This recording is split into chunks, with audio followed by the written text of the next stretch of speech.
اس کی وجہ سے میں نے یہ ضروری سمجھا کہ میں اس فنکشن میں ضرور شرکت کروں، اور میں تبھی شہر کے باہر سے ہی واپس گجرانوالہ پہنچا ہوں اور آپ کے سامنے حاضر ہوں۔ ایک تو باتیں جو اس ضمن میں گزارش کرنا چاہوں گا، جس طرح کہ مجھ سے پہلے بٹی صاحب نے بڑی تفصیل سے اس سوسائٹی کے اغراض و مقاصد پر روشنی ڈالی، وہ لوگ جن کو اللہ نے کسی صلاحیت سے محروم رکھا ہے، ان کی معاشرے میں کیا اہمیت ہے اور یہ سوسائٹی ان کی بھلائی کے لیے کیا کر رہی ہے، ان تمام معاملات پر بہت تفصیل سے حاضرین کو بتایا۔ طارق ملک صاحب ایس ایس پی آپریشنز، جو اب سے کچھ دیر پہلے تمام حاضرین سے انہوں نے خطاب کیا، انہوں نے ایک دو باتیں کی جن پر میں مزید تفصیل سے اپنے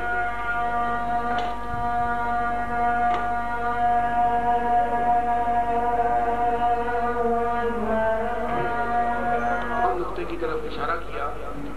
وہ یہ کہ دنیا کے جتنے بھی مہذب، ترقی یافتہ کا لفظ میں نہیں استعمال کروں گا، جو مہذب اور تعلیم یافتہ معاشرے ہیں، ان کی تعلیم اور تہذیب کا اندازہ اس بات سے لگایا جا سکتا ہے، اور بہت سی باتوں کے علاوہ، کہ اس معاشرے میں جو لوگ کسی صلاحیت سے محروم ہیں، وہ معاشرہ ان لوگوں کا کیسے خیال رکھتا ہے۔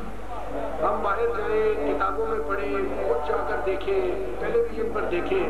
تو یہ معلوم ہوتا ہے کہ جو لوگ اللہ کی طرف سے کسی وجہ سے کوئی ایک صلاحیت سے محروم ہے، وہ معاشرہ اور لوگ اپنی انفرادی اور اجتماعی حیثیت میں ایسے لوگوں کو پھولوں کی طرح سنبھال کر رکھتے ہیں،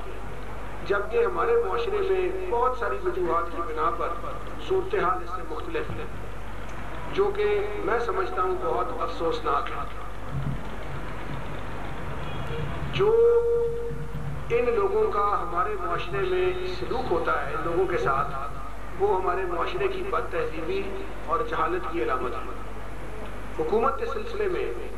محکمہ بھی ایک حکومت کا موجود ہے، حکومت کے فنڈ بھی ہوتے ہیں، ڈفرینٹ پروگرام بھی ہوتے ہیں، لوگوں کی امداد وہاں بھی پہنچائی جاتی ہے،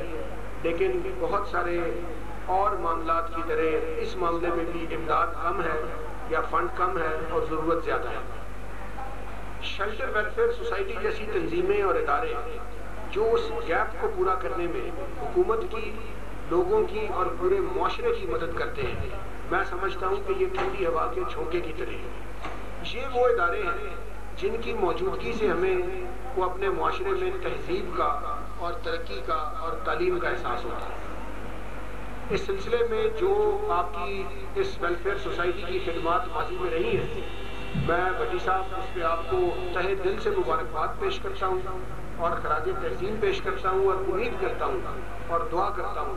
کہ اللہ آپ کے اس کام میں مزید برکت ڈالے، آپ کو زندگی، صحت اور ہمت دے، اور جہاں آپ آج ایک اکائی کام کر رہے ہیں، اللہ آپ کو 1000 اکائی کام کرنے کی توفیق دے۔ اس سلسلے میں ضلعی حکومت کی طرف سے میں شیلٹر ویلفیئر سوسائٹی کے عہدیداران، جتنے یہاں کے دیگر ہمارے معززین کاموں کی شہر سے اور دیگر لوگ بیٹھے ہیں، ان سب کو یقین دلاتا ہوں کہ جس طرح آج تو میں ذاتی طور پہ چل کے آیا، مجھے مدعو کیا گیا، مجھے ایک شوق ہوا، میں نے کہا میں خود جاؤں گا، اور بھلے یعنی مجھے شہر کے باہر تھا اور مجھے آنا پڑا، لیکن یہ کہ ادارتی سطح پر بھی اسی طرح انشاءاللہ ضلعی حکومت گجرانوالہ بھی آپ کے اس طرح کے ہر انیشیٹو میں، آپ کے ہر کام میں ہمیشہ بڑھ چڑھ کر ساتھ دے گی اور پوری مدد کرے گی۔ بٹی صاحب جیسے لوگ اور جو آپ کی ٹیم کے دیگر لوگ ہیں، اللہ آپ کو آپ کے کام کا اجر بھی دے اور آپ کو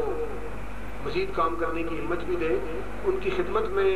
آخر میں اپنی تقریر مختصر سی تھی، لیکن علامہ اقبال کے ایک شعر سے اس کا خاتمہ کرنا چاہتا ہوں۔ علامہ اقبال نے فرمایا، خدا کے بندے تو ہیں ہزاروں، بنوں میں پھرتے ہیں مارے مارے، یا جو بہت سارے یعنی ہمارے بہن بھائی نہیں جانتے، بن جنگل کو کہتے ہیں۔ علامہ اقبال فرماتے ہیں کہ خدا کے بندے تو ہزاروں جنگلوں میں وہ راکھ اور ملنگ بن کے لاکھوں لوگ پھرتے ہیں، خدا کے بندے تو ہیں ہزاروں، بنوں میں پھرتے ہیں مارے مارے، میں اس کا بندہ بنوں گا جس کو خدا کے بندوں سے پیار ہوگا۔ تو